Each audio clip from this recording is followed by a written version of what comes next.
প্রিয় দর্শক, দর্শকের কথা অনুষ্ঠানে আপনাদের সকলকে আমন্ত্রণ জানাচ্ছি। আজ আমরা যে কন্টেন্টের উপর আলোচনা করব সেই কন্টেন্টটা আমরা দুদিন আগে করেছিলাম। সেটা ছিল যে আসন্ন স্থানীয় সরকার নির্বাচনে আওয়ামী লীগকে অথবা আওয়ামী লীগের নেতারা কি নির্দলীয়ভাবে অংশ নিতে পারবে কি পারবে না। এ ব্যাপারে প্রধানমন্ত্রীর তথ্য বিষয়ক উপদেষ্টা ডক্টর জাহিদুর রহমান উনি একটা প্রেস কনফারেন্সে বলেছিলেন, যেহেতু এই নির্বাচনটা হচ্ছে নির্দলীয়ভাবে এবং যদি কোনো ব্যক্তির বিরুদ্ধে কোনো নির্বাচনের আগে যদি কোনো মামলা না থাকে এবং উনি যদি নির্বাচনের ক্রাইটেরিয়াগুলি ফুলফিল করতে পারেন তাহলে উনি নির্বাচন করতে পারবেন। এখন উনি যদি আওয়ামী লীগের কোনো নেতা হন, কিন্তু যেহেতু আওয়ামী লীগ এখন রাজনীতিতে সক্রিয় নয়, উনি যদি আওয়ামী লীগের রাজনীতিটা না করে কেবল নির্বাচনটা করেন এবং নির্বাচনী প্রচার করতে এসে যদি আওয়ামী লীগের স্লোগান না দেন, আওয়ামী লীগের রাজনীতি না করেন, তাহলে উনি ওনার নির্বাচন করার ক্ষেত্রে ডক্টর জাহেদ কোনো অসুবিধা দেখছেন না। তো এইটা নিয়েই আমি কন্টেন্টটা করেছিলাম। তো সে ব্যাপারে যতগুলি কমেন্ট এসেছে আমি এখান থেকে কয়েকটা কমেন্ট আপনাদেরকে পড়ে শোনাচ্ছি। নাজমুল হাকিম লিখেছেন, মাসুদ কামাল ভাই, ডাক্তার জাহেদের কথার কি মূল্য আছে? কারণ প্রথমত উনি ইতিপূর্বে জোর গলায় বলেছিলেন তেলের দাম বাড়বে না, অথচ কদিন পরেই বেরিয়ে গেল। দ্বিতীয়ত, স্থানীয় সরকার মন্ত্রী মির্জা ফখরুলের একটা মন্তব্য সম্ভবত আপনার চোখে পড়েনি। উনি গতকাল বলেছেন আওয়ামী লীগের পদধারী নেতারা স্থানীয় সরকার নির্বাচনের কোনো পর্যায়ে অংশগ্রহণ করতে পারবে না। মানে এটা যদি হয়ে থাকে, আমার আসলে ওটা চোখে পড়েনি। এটা যদি হয় তাহলে তো আমি দেখছি যে দলের মধ্যে একটা আপনার দু ধরনের বক্তব্য দেখতে পাচ্ছি। আমি বিএনপিকে অনুরোধ করব, আপনারা যে কথাটাই বলেন আলোচনা করে বলেন এবং এই ধরনের সিদ্ধান্ত নেওয়ার ক্ষেত্রে একজন এক এক কথা বলেন না। তাহলে মানুষের মধ্যে যেমন বিভ্রান্তি ছড়ায়, তেমনি আপনাদের দলের উপরেও কিন্তু মানুষের আস্থাটা কমে যায়। হ্যাটফিল্ড বয়, মাসুদ ভাই সালাম নেবেন, প্রত্যেকের নামে কমপক্ষে একটা করে মামলা আছে আর এই অজুহাতে সবার নমিনেশন বাতিল করে দেবে। এ ধরনের মধ্যে আরও কয়েকটা আছে, আমি একবারই পড়ি। মোহাম্মদ ইয়াহিয়া লিখেছেন, সরকারের এই টোপ আওয়ামী লীগকে গিলাতে পারবে না। আওয়ামী লীগের উপর নিষেধাজ্ঞা প্রত্যাহার করতে হবে, গণতান্ত্রিক অধিকার ফেরত দিতে হবে, স্বৈর শাসকের অর্ডারে আওয়ামী লীগ নির্বাচন করবে না। বোরহান সুবাহান লিখেছেন, আমি একজন আওয়ামী লীগের কর্মী, আমি নির্বাচন করতে চাই। আমার উপজেলায় কিন্তু আমার বিরুদ্ধে তো জুলাইয়ের ভুয়া মামলা আছে। আমি নির্বাচনী প্রচারণা করার সময় ওই মামলার ওয়ারেন্ট দেখিয়ে যদি আমাকে গ্রেফতার করা হয় তাহলে আমি নির্বাচনটা কেমনে করব? আপনার মাধ্যমে আমি সরকারের কাছে এটা জানাতে চাই। এখন মামলা ভুয়া কি ভুয়া না, এটা তো আসলে মামলার নিষ্পত্তি না হওয়া পর্যন্ত টের পাওয়া যাবে না। কাজে আপনার ব্যাপারটা আমি মনে হয় না যে খুব একটা সহজ হবে। আব্দুর রহিম লিখেছেন, মনোনয়ন সশরীরে দাখিলের শর্ত কি থাকবে? যদি থাকে তবে বিএনপির পক্ষ হতে ফরম জমা দিতে যাবার সময় কোনো বাধা দেওয়া হবে না এবং যদি কেউ সহিংসতা করতে চায় তবে সরকার নিরপেক্ষ ব্যবস্থা নেবে কি, নাকি মুখের কথা মুখে রেখে গণতন্ত্রকে তাচ্ছিল্য করা হবে? দেখেন, এই আশঙ্কাটা কিন্তু আসলেই থাকছে। ব্যাপারী আলামিন লিখেছেন, আসসালামু আলাইকুম মাসুদ কামাল ভাই, সরকার কি বললো কিচ্ছু যায় আসে না। ওই এলাকার সংসদ সদস্য ক্ষমতাবান নেতারা যাকে সাপোর্ট দিবে সেই পাশ করবে। সাধারণ আওয়ামী লীগের কেউ যদি দাঁড়ায় তাকে শান্তিতে 1 মিনিটও থাকতে দিবে না সরকার, যার দেশ ও তার। বন্যা আক্তার লিখেছেন, আওয়ামী লীগ যে কোনো সুযোগে মাঠে নামতে পারলে বিএনপি জামায়াতকে হোয়াইট হাউস করে ছাড়বে। তাজুল ইসলাম লিখেছেন, আরে ভাই, ওইটা বিএনপি ভয়ে কাজ করছে, কারণ আওয়ামী লীগের ভোট যদি জামাতের ঝুড়িতে পড়ে কোথাও একটি মেম্বারও হতে পারবে না। যে লেখাটা এলোমেলো, কিন্তু মূল যে বক্তব্যটা এখানে আমি যেটা পেলাম এই কয়টা থেকে, সেটা হলো যে মুখে তারা বলছে বটে, কিন্তু আসলে আওয়ামী লীগের লোকজনের পক্ষে স্থানীয় সরকার নির্বাচনে অংশ নেওয়াটা খুব সহজ হবে না বলে আমার এই দর্শকরা মনে করছেন। নানা রকম ক্যারিকেচার করে হয়তো আওয়ামী লীগের লোকদেরকে হয়রানি করা হবে, অথবা বাতিল করা হবে, অথবা নানা ধরনের বাধার সৃষ্টি করা হবে। এগুলি হোক, এটা আমরা আসলে চাই না। আমি নিজে বহুবার বলেছি, আমি সবসময় চাই, আমরা সবসময় চাই যে দেশে একটা প্রকৃত গণতান্ত্রিক প্রক্রিয়া গড়ে উঠুক। যে কোনো নির্বাচনে সকল দল মত সবাই অংশ নেওয়ার সুযোগ পাক। এটা যদি না পায় তাহলে আলটিমেটলি এটা কিন্তু আরেকটা স্বৈর শাসনের দিকেই দেশটা যাবে বলে আমি মনে করব। মোহাম্মদ খালিকুজ্জামান লিখেছেন, মাসুদ কামাল ভাই, বিষোদ্গার করা এদেশে রাজনৈতিক কালচারে পরিণত হয়েছে। আওয়ামী লীগ করেছে, বিএনপিও করেছে, আর বর্তমান প্রজন্ম তো তাকে অশ্লীল বাক্য দিয়ে অলঙ্কৃত করেছে। নারীর জননেন্দ্রিয় ছিঁড়ে ওসমান শরীফ আবার অমরত্ব লাভ করেছে। কি করবেন? কিচ্ছু করার নাই, হতাশ হওয়া ছাড়া।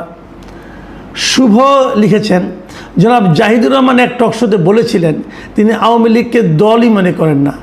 তখন আমার মনে হয়েছে এই ধরনের মানসিকতাই আমাদের দেশের রাজনীতিকে বিভক্ত করেছে। এক পক্ষ অন্য পক্ষকে দল মনে করে না, কেউ আবার ভিন্ন মতের মানুষকেও গ্রহণ করতে চায় না। যতদিন নেতাদের মধ্যে এই অসহিষ্ণু মানসিকতা থাকবে ততদিন দেশের রাজনীতিতে সুস্থ পরিবেশ আসবে না। অল ইন ওয়ান লিখেছেন, যে দল যত বেশি ধৈর্য ধারণ করতে পারবে সেই দলের রাজনীতি ভবিষ্যতে তত বেশি সহজ হবে। আপনি বলেছেন বটে, কিন্তু আমার কেন যেন মনে হয় না এটা হবে।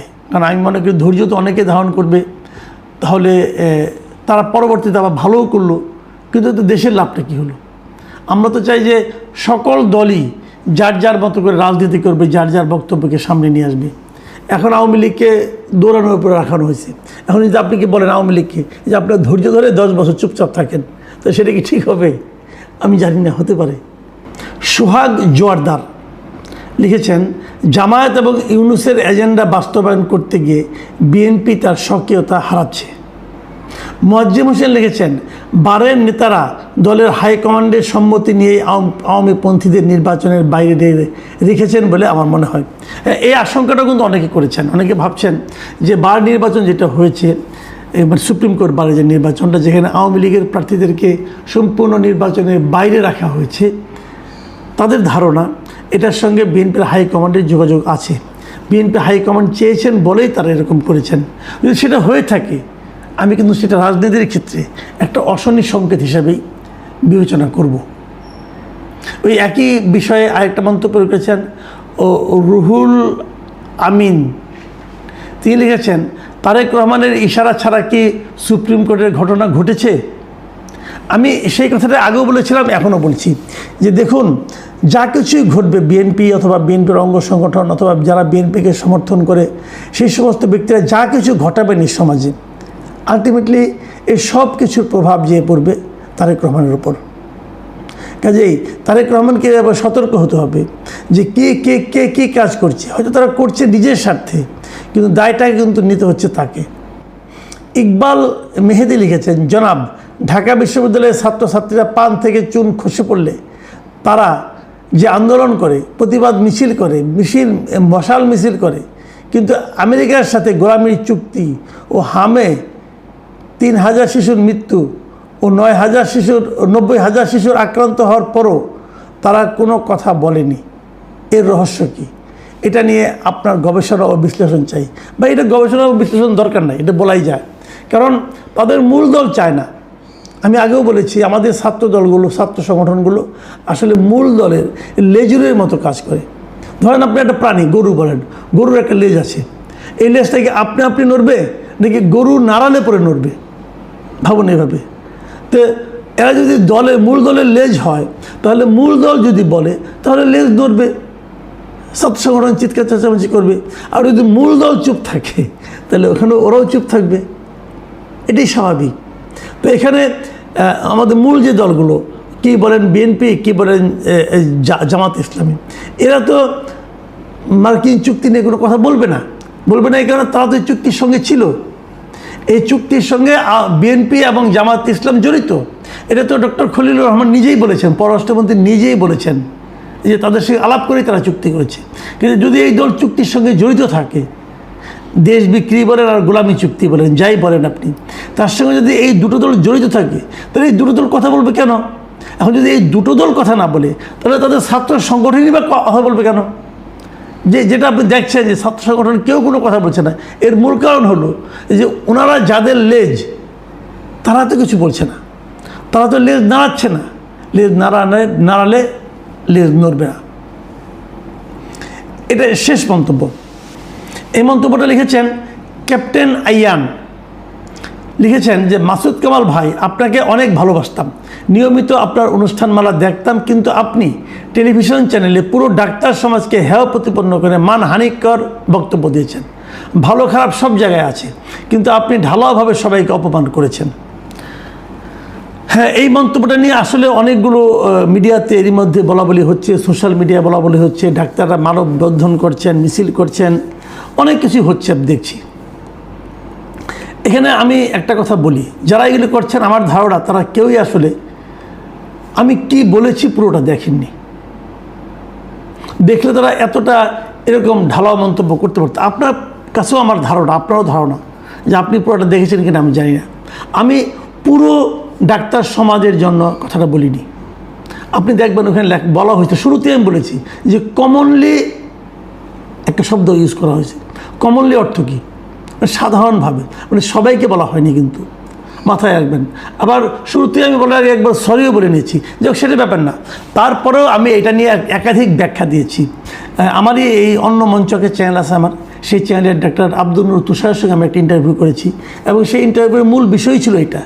ওখানে আমি ডিটেল আমার বক্তব্য আমি বলেছি যে আমার কোথায় আমি কি বলেছি, কেন বলেছি, এবং বলতে যে কোনো শব্দ চয়ন আমার ভুল হয়েছে কি না সেটাও আমি বলেছি।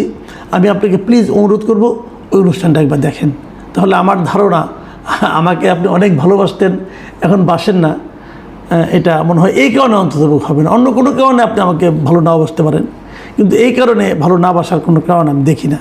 এটা এক ধরনের ভুল বুঝাবুঝি হয়েছে। তারপরেও আপনাকে আমি বলবো আপনি নিজে একবার ওটা দেখে নিন। প্রিয় দর্শক, আজ এ পর্যন্তই।